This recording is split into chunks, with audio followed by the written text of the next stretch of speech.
of a witch. You're likely picturing an old woman, gnarled and stooped with a hooked nose and stringy, unkempt hair. Maybe she's wearing a black robe, a pointy hat. Maybe she's flying on a broomstick. Does she have a black cat, a cauldron where she mixes up deadly potions, an ancient book of spells she uses to curse people? This witch you're picturing is evil. She cavorts with the devil and uses black magic to hurt people. She's no hero. She's a villain. Now ask yourself, where did this character come from? This witch? Because this cackling hag you're picturing, she doesn't exist.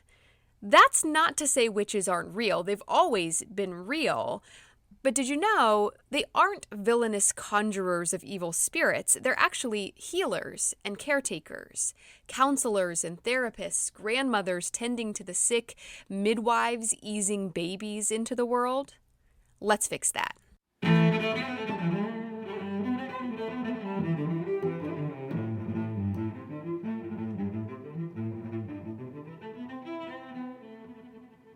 Hello, I'm Shayla Fontaine, and you're listening to History Fix, where I discuss lesser-known true stories from history you won't be able to stop thinking about. Quick announcement before we get into this one. I have stickers. They're free. They say History Fix Podcast on them. Hit me up if you want one. Just send me your mailing address. You can email me, historyfixpodcast@gmail.com. You can find me on Instagram, TikTok, Facebook. All of those are at History Fix Podcast. Come find me, send me your mailing address, and I will send you a sticker. They're free. Why not? Okay, now back to the show. Welcome to Spooktober. All month long, I'll be bringing you spooky history, and I think you're really going to love what I have planned. This week, we're talking about witches. This story took on a life of its own as I researched it and planned it, and I think it will surprise you just as much as it surprised me. If there's one thing I've learned from this one, it's how horrifically easy it is for people in positions of power to twist and manipulate reality to meet their own selfish needs. Because that's what happened here. It's why you pictured the evil, haggard crone in the intro, and it's why any mention of witches is often associated with devil worship and demonic possession. It's why there have been at least 6 official book burnings of the Harry Potter series in the US since its release 26 years ago, and it's the reason why up to 80,000 innocent people, mostly women, were murdered between 1400 and 1782. So when you look at it that way, witches aren't a silly Halloween costume or the subject of a dark comedy, a mid-century housewife twitching her nose, a green-faced villain melting in a bucket of water. Witches are a big deal, historically, a cautionary tale that many don't fully understand. So let's go back to the beginning. Where did the concept of a witch come from? The earliest known existence of what we might even halfway call a witch comes from the ancient Middle East, the cradle of civilization. But they weren't called witches. They were called wise women. They practiced sacred rituals. They delivered babies and treated infertility problems. They were healers and caretakers. They were revered and respected pillars of society, and their advice and rituals were highly sought after. They weren't evil at all. They were peaceful, nurturing, healing, motherly beings at first. But that clearly changed. So what happened? A few things happened. First, the Bible was written, starting with the book of Genesis around 1400 BC, which was written by Moses. But he's, of course, writing about things that happened long before his time. So these are stories that were told orally for many, many years until Moses wrote them down. And then, of course, they've been edited and redacted quite heavily in the 3,400 years since. We'll touch on that later. In the book of Genesis, we have the creation story, Adam and Eve in the Garden of Eden. If you're familiar with that story, you know that Eve succumbs to temptation, eating the forbidden fruit from the tree of the knowledge of good and evil. They get kicked out of the garden, and it all goes downhill from there. Why did Eve eat the fruit? Well, because the devil, disguised as a snake, told her to. Satan tricked her into it. So what we have here is a very male-centered view of creation that becomes the foundation of multiple major religions: Judaism, Islam, Christianity.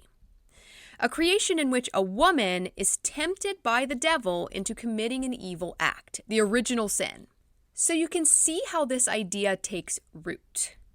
Witches are then mentioned outright in the Bible in the book of Samuel, which is believed to have been written around 800 BC. King Saul seeks out the witch of Endor to summon the dead prophet Samuel's spirit to help him defeat the Philistine army. She does this. She summons Samuel, who then prophesies the death of Saul and his sons. According to the scripture, the next day Saul's sons die in battle and Saul commits suicide. But early on, that's about it, just the whisper of an idea taking root. Wise women, healers, midwives, herbalists are still practicing, still helping people, and are mostly just left alone. Until the 1400s, when Europe loses its mind and starts burning tens of thousands of innocent people as witches. So let's look at what's happening in Europe around this time. They're in the midst of a period of climate change, often referred to as the mini ice age. Temperatures dropped, crop failure became a regular thing, and there was a lot of competition for resources. Famine and disease were widespread. There was a lot of death and a lot of mental health issues stemming from untreated grief over the loss of loved ones in really horrific and hard to understand ways. There was a lot of political unrest and a lot of religious upheaval. All of these together are a recipe for mass hysteria to take hold. Please refer back to episode 8 if you want to know more about mass hysteria. The death, disease, famine, climate change were happening all across Europe. But the witch hunts and trials and executions are not as evenly spread. For example, more than 40% of Europeans executed for witchcraft were in Germany. That's almost half. But then in Spain, Portugal, and Italy, we see very few, only a handful of people being accused. So what's the variable? Well, it seems to be religion, more specifically religious competition. Up until around 1500, Catholicism reigned supreme. They had a monopoly on religion in Europe. The Catholic Church maintained this monopoly by labeling anyone who proposed an alternate religion as a heretic, and then either forcing them to convert or killing them. We see this in the Inquisition and the Crusades, and it worked for a long time. Then we have the Protestant Reformation. This started with a German monk named Martin Luther, who basically called the Catholic Church out for its exploitative practices. Now, normally they would just label him a heretic, have him executed, and just carry on dominating as the religion of Europe. That's where the political unrest comes in. Spain and Italy have a very strong centralized power at this time. Their monarchs reign supreme alongside the Pope in Rome. They're partners. They are Catholic countries through and through. In Germany, no, there is no real central power. Germany doesn't even exist yet. Actually, the land we now call Germany is part of the Holy Roman Empire, which Voltaire famously described as, quote, neither holy nor Roman nor an empire. So the name is a bit misleading. There's no strong centralized power. It's just a bunch of little city-states loosely tied together, and so some of them start backing Martin Luther, and the Protestant Reformation is born. Now, in England, there is a strong centralized power, which has historically been allied with the Catholic Church. But enter Henry VIII, who decides to break ties with Catholicism and establish his own Protestant church, not because he agrees with Martin Luther, just because he wants to divorce his wife and marry his mistress. Please refer back to episode 19 for more on that. So for the first time, really since the rise of Christianity, we have religious competition between the Catholic Church and the Protestant reformers, especially in the Holy Roman Empire, Germany. They have to up their game in order to attract more people to their respective faith. How do they do that? They start offering a new service, protection against Satan and the evil witches who seek to harm others with his power, like Come on, join our church. We'll protect you from the witches. We know how to spot a witch. We'll round them all up and kill them. We'll keep you safe from their demonic powers. But how did midwives delivering babies get twisted into haggard old women who flew on brooms? Many of the witch stereotypes we still think of today originated in 1420 when a group of Catholic friars were sent to the Swiss Alps to combat heresy. They're roaming around, preaching to the heretical folks of the Holy Roman Empire, and as they do, they're taking in the fears of these people, the superstitions. Because you see, when you've lost your sixth baby in a row and you don't understand science, you start to wonder if maybe, just maybe, the midwife had something to do with it. If she can use her powers to heal, to usher in new life, surely she can use them to harm, to usher it right back out again. The friars relay these fears and superstitions back to the Catholic Church, which documents them. Many of these transformed into what we think of as a witch today, the image of the haggard old woman eating children, riding on broomsticks that were coated in a lotion made of baby fat to make them fly. Yeah, dancing naked, having orgies with the devil, all of these came from the Catholic friars. Then, in 1486, a book was published by two German Dominicans called Malleus Maleficarum, which in English roughly translates to the Hammer of Witches. And this book is what really launched the witch hunt craze to new heights. This is what made killing witches go the 15th century version of viral. German Dominicans, so these were Catholic dudes in the heartland of the Protestant Reformation. They have every reason to want to start a witch hunt craze. And then they swoop in as the heroes to save the day. This book was basically a guide on how to identify, hunt, and interrogate witches, and it was used extensively by Catholics and Protestants alike to try to flush out the witches living among them. Now, remember, they aren't just trying to make the world a better place, ridded of evil forces. They are competing with one another. According to economics reporter Gwen Guilford in a QZ article called "Germany Was Once the Witch-Burning Capital of the World, Here's Why," quote, "When it comes to winning people to your side, after all, there's no better method than stoking fears about an outside threat and then assuring them that you and you alone offer the best protection," end quote. So it worked in the favor of both churches to conjure up the evil presence of witches, a presence they had the power to destroy, to protect the people from the devil. It was a marketing strategy to draw more followers to their particular brand of Christianity. And they used this book, The Hammer of Witches, like a second Bible in this pursuit to overcome evil. It actually sold more copies than any book for 100 years, second only to the Bible itself. If you look at a map of where witch hunts and trials and executions took place, it aligns almost perfectly with areas experiencing the most competition between the Catholic and Protestant churches. And they take place during the time this competition was the most fierce. So the churches created the concept of the witch. They invented it.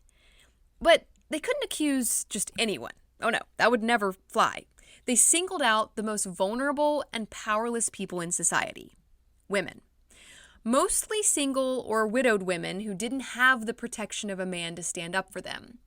They were also usually older women because of the roles they played in the family, caring for children, tending to the sick, cooking. If any harm came to the family, they were the number one suspect, which is so freaking messed up, I can't even wrap my head around it. Basically, any woman, and even some men, seen as undesirable were persecuted during witch hunts. And it began to be used strategically, accusing someone of witchcraft just to get rid of them. If a woman stood in the way of your inheritance, a male would-be heir simply had to call her a witch, have her executed, and then swoop in to collect the money. Because once you were accused of witchcraft, there was very little you could do to clear your name. Let's say you're an old widow with a lot of experience in childbirth. Your neighbors call on you to help them deliver their babies. But this time, something goes wrong. The mother dies in childbirth, which was, after all, an extremely common occurrence. The father is grief-stricken. He doesn't understand. She's delivered 5 babies before this one. What happened? Now he's left with all these children, a new baby, and no wife. What's a man to do? He begins to suspect the old woman. Did she curse his wife? Maybe she was jealous. Maybe she wants to harm his children. Is she working for the devil? What else could explain such a horrible tragedy? Everyone is talking about witches after all, and then there's that book and the church is behind it, so it must all be true. He goes to the church. The old widow, he tells them. The one who delivers babies. She killed my wife. I think she's a witch. So what happens next? You're hauled in for questioning, interrogation, which often involves sleep deprivation and torture. All of this is outlined in the book, which you could read if you want. It's all online. I'll link it in the description. It's not very easy to read, but if you're up for a challenge, go for it. The interrogator refuses to make eye contact with you. He's been warned that you may use your power to force him to feel compassion towards you. He keeps his eyes downcast as he screams questions at you. Are you a witch? He asks. Did you conjure the devil to help you kill that woman? No, you reply over and over. No, no, no. You're a good Christian woman. You want nothing to do with the devil. He doesn't take no for an answer. He forces your fingers into a rusty iron device and clamps it down, screws it tight until it feels your skin will burst, your bones crushed to dust. You scream out in pain. He asks you again, are you a witch? Did you conjure the devil to help you kill that woman? No, no, no. Confess, he snarls as he presses hot irons to your shins. Confess and it will all be over. After days of this torture, you finally relent. I did it, you confess. I conjured the devil to kill that woman. Now please stop. But he doesn't stop. Who helped you? He asks. There are others like you. Give me their names and the pain will stop. You can see how this type of torture-induced forced confession caused a domino effect of accusations and arrests, trials and executions. I'll name my neighbors. What name do you want to hear? Anything to make the pain stop. If they couldn't force a confession, there were other ways to spot a witch as well. Witch hunters looked for the devil's mark, a physical blemish like a mole, a wart, or a flea bite. If none were found, they would prick the skin with a knife or needle. These blessed instruments were believed to reveal the devil's mark by causing some sort of allergic reaction. But, if you poke someone with a knife, witch or no witch, chances are there's going to be some redness and swelling. It's going to leave a mark. If you had a cat, you were really screwed. It was thought that witches used an animal called a witch's familiar, usually a cat, to communicate with the devil, which is convenient since most people had cats as they kept the mouse and rat population down. Another way to prove someone was a witch was by binding their arms and legs and then throwing them into the water. If they sank, they weren't a witch, but if they floated, they were definitely a witch. This came from the belief that a witch had renounced her Christian faith and basically counteracted her baptism, so the water would reject her. So if you sank, you weren't a witch, but you'd most likely drown. If you floated, which was unlikely with the amount of clothing people wore back then, you were a witch and you faced execution. It's kind of a lose-lose. But all of this wasn't just the churches going nuts. It was supported by the government, and eventually the responsibility of trying witches passed from the church to the courts. In 1542, England passed the Witchcraft Act, which made all witchcraft punishable by death, burning alive. This act was repealed 5 years later and replaced with one that only made witchcraft punishable by death if the witch intended to harm someone, and it specified that the witch should be hanged, not burned. In 1601, King James I became King of England. You know him if you've been with me for a while. He was Elizabeth I's successor and also the king who established Jamestown in present-day Virginia, which would go on to become England's first permanent colony in the Americas. James was not a fan of witches. He gets to the throne and he's like, we are not doing enough to hunt down these witches. Over 100 years of torture and murder is clearly not enough. We gotta up our game. Only punishable by death if you're trying to hurt someone? Nope. We need way stricter laws if we're gonna take these devil women out. In 1604, he changes the law so that supposed witches could also be executed for conjuring spirits, even if they aren't trying to hurt anyone. This is also when witch trials passed from the church to the courts, like I mentioned earlier. King James also took it upon himself to rewrite the Bible. You've probably heard of the King James Version or King James Bible. It's the most popular version of the Bible out, still. That's because dude decided he needed to tweak some stuff in the translation to squash some beef in the Church of England and solidify his own power. Yeah. One verse in particular was highly emphasized in this new version of the Bible, Exodus 22:18, which reads, "Thou shalt not suffer a witch to live." According to Donald J. Bretherton in an article for the Expository Times, quote, described as a monarch who fancied himself as an authority on witchcraft while at the same time being much afraid of it, James authorized a new translation of the Bible. Possibly to gratify the king, unqualified translations relating to sorcery and witchcraft were retained and further ones stressed. Thus, prejudicial attitudes were encouraged and superstitious beliefs hardened. This was particularly true of the apparent instructions of Exodus 22:18. The Hebrew construction of the verse and its immediate context raise a number of questions which have not been adequately answered. Some authorities think it is an interpolation and not originally part of this group of texts, end quote. So if you miss that, there are theories that this verse was not translated correctly or possibly that it was added in later and not even part of the original Bible. It's like a game of telephone, who's to say? But it's a convenient Bible verse for people who want to kill witches because it just outright tells them to kill witches. And so the madness continues, thanks to King James. Then we see sickos like Matthew Hopkins emerge, better known as the Witchfinder General. Hopkins was a failed English lawyer turned witch hunter. During his 3-year reign, more people were executed for witchcraft in England than during the entire last century combined. He used a 3-inch long needle to test the devil's mark theory, poking it into people's moles and warts to see if they felt any pain. If they didn't, they were a witch. But this needle retracted into the handle, so it didn't actually puncture the skin. No one ever felt any pain. Everyone was a witch.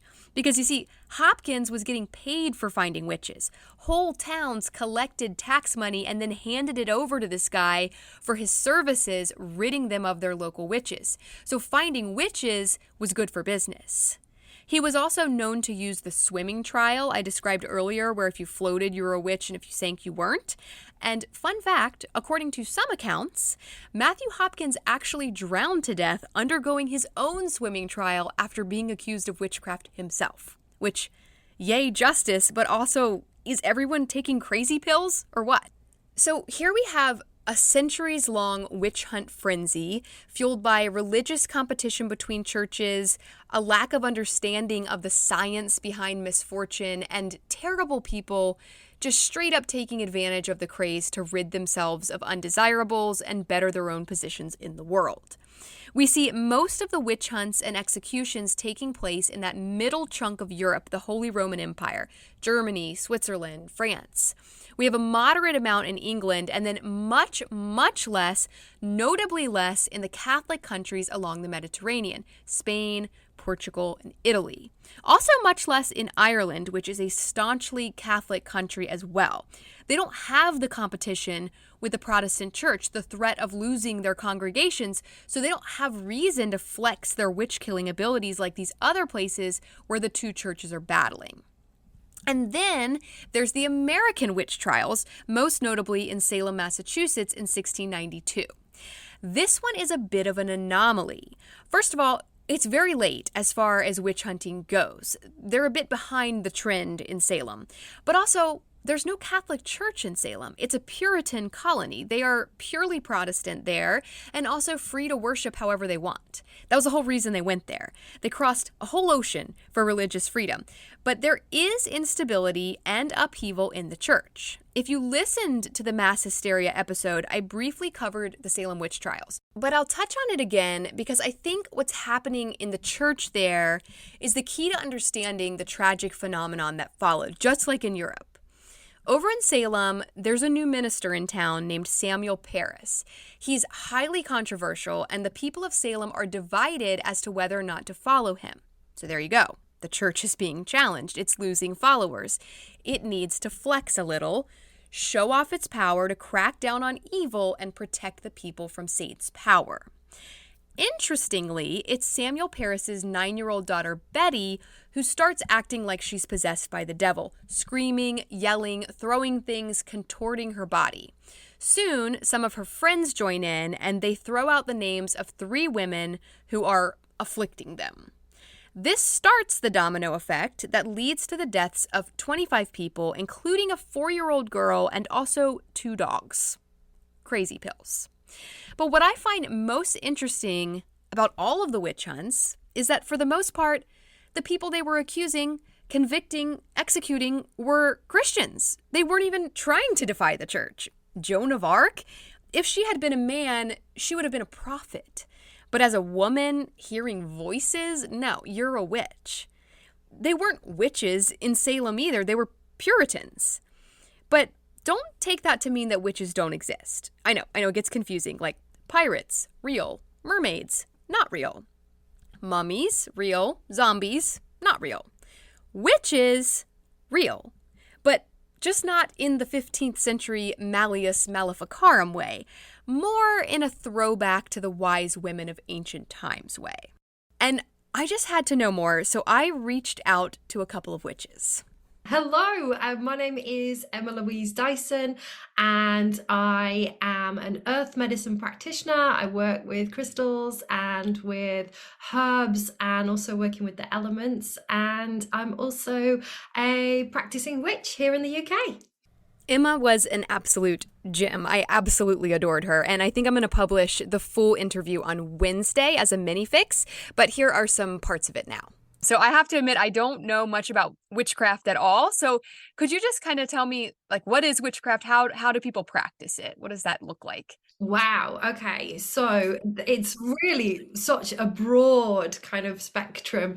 There are so many different witches, types of witches. People label themselves maybe as a green witch, maybe working predominantly with herbs, maybe a kitchen witch and actually bringing magic into what they create in the kitchen. So many different types of witches. And then, of course, you've got other genres as well. So you have kind of Wicca, all kind of come under the pagan umbrella. So, what does it mean to be a witch? Really connecting with nature. Nature is my church, and connecting with the elements, with the earth, with everything that is provided by us, by Mother Earth, and really working with our own energy.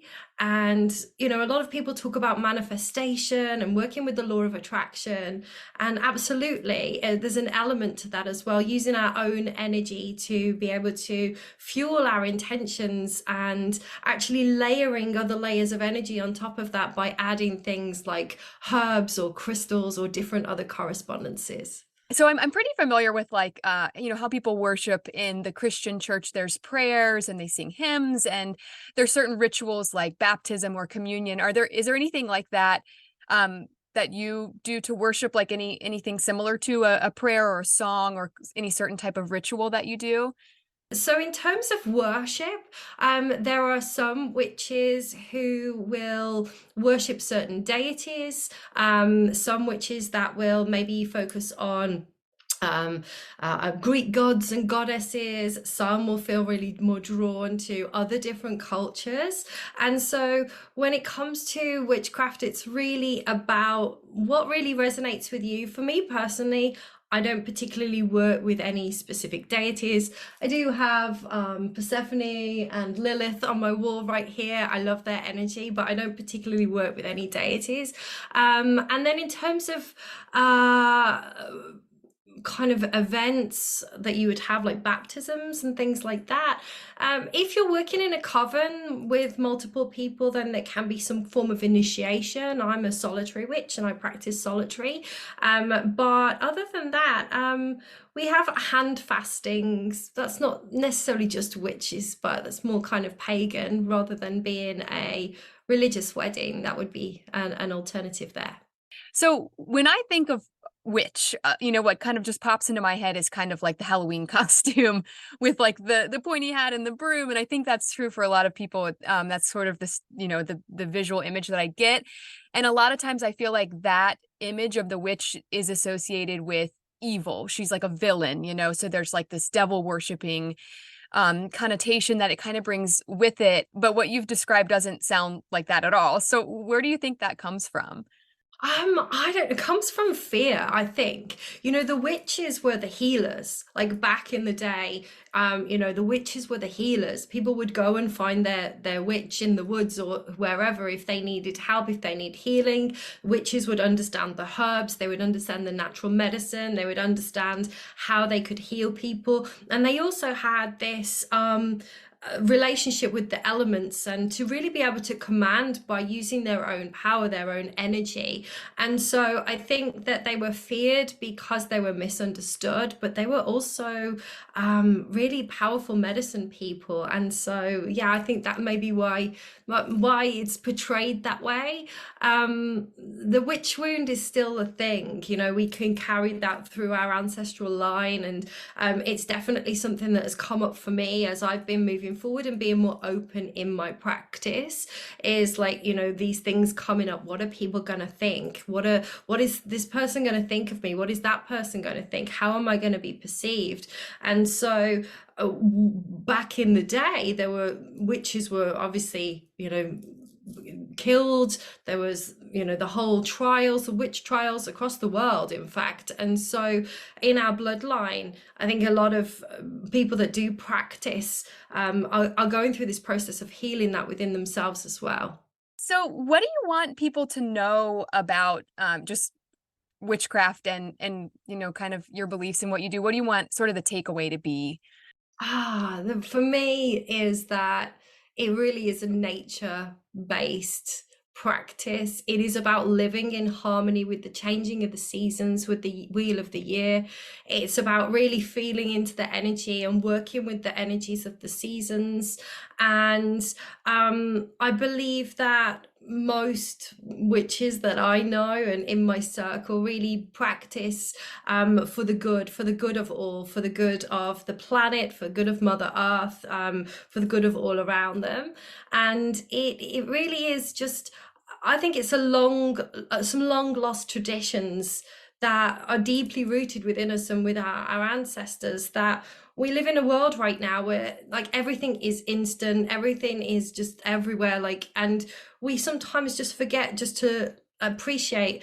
It's just started raining here. It's fun in England, right? It's just started raining. A little droplet of water on a leaf that's kind of reflecting what you can see in the distance. Like, that is beautiful. And so for me, I think biggest takeaway would be get yourself a witch friend, because they are, I think the way that the world is going right now, I think we could all do with having a witch friend that can really ground us and bring us back to nature. So be on the lookout for that full interview on Wednesday. And in the meantime, if you want more from Emma, if you want to reach out to her, here's where you can find her.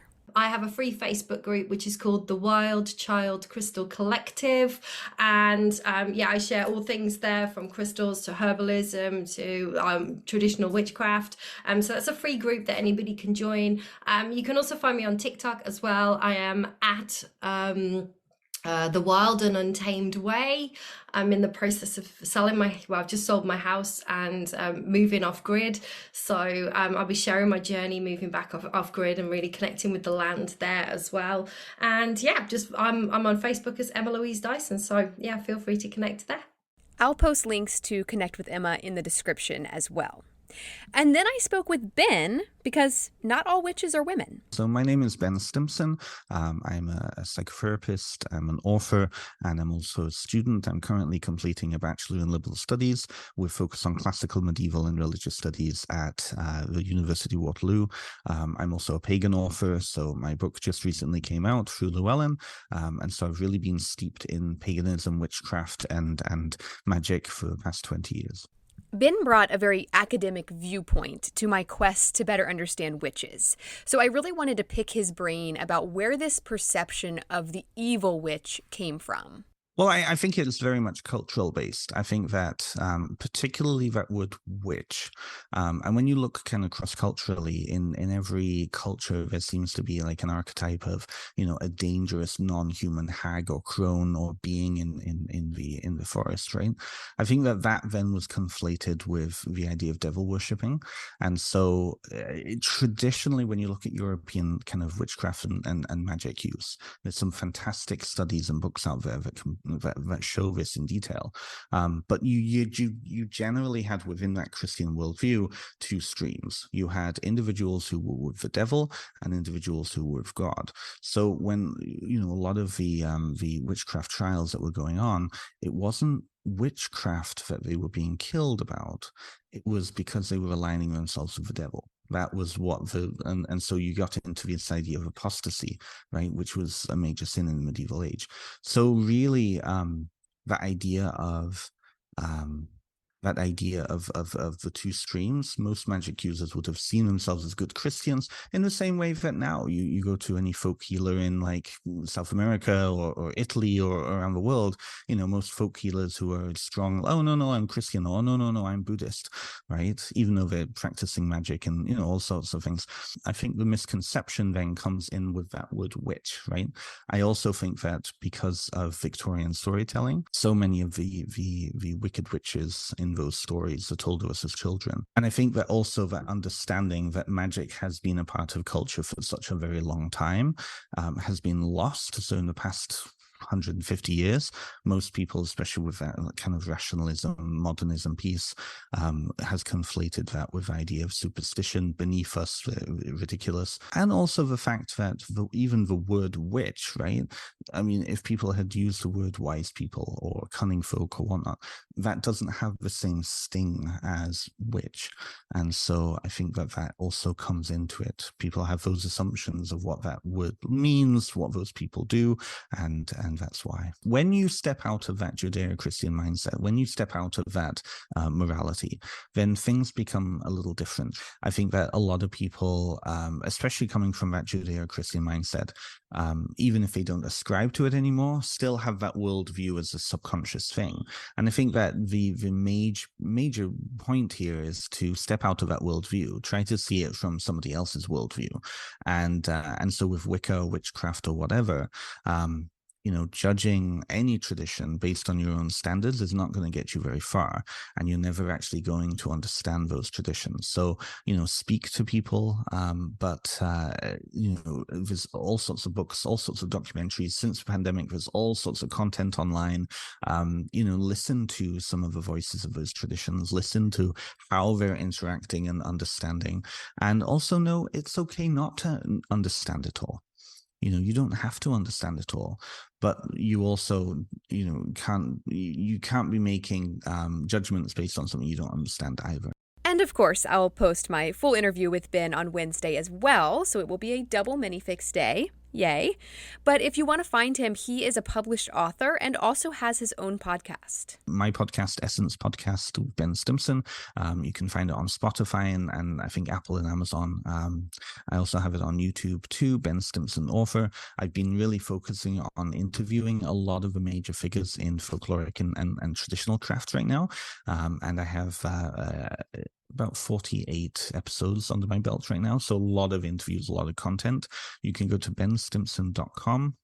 I do actually offer a course coming up on the history of the occult and the history of magic. So if people are interested, I also have links to friends who also create that content too. So benstimpson.com, everything's on there. Huge Huge thank you to Emma and Ben for being willing to share with us. I want to be clear about one thing before I end this one. I haven't intended for this episode to be an attack on the church or Christianity. I'm a born and raised Christian. It's a beautiful religion, full of peace and love and light. What I want to highlight here is that these churches, Catholic, Protestant, whatever, these churches were run by humans, and humans are naturally flawed creatures. That's the whole point of the Garden of Eden story with the tree of the knowledge of good and evil and Eve being tempted by the snake.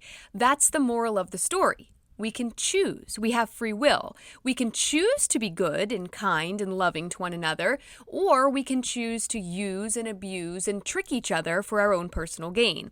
And that is what the people in this story did. They chose to fabricate, to falsely accuse, to torture, and ultimately to kill as many as 80,000 innocent people for their own personal gain. And the scariest thing about it is that these were people you should have been able to trust. These were godly men, holy men, men who spoke words of peace and love and forgiveness, but did not practice what they preached. They accused people of being evil, and yet they themselves were the evil ones. I saw a meme recently, and yes, I'm going to end with a meme. It said, "The problem is they taught us to fear the witches and not the men who burned them."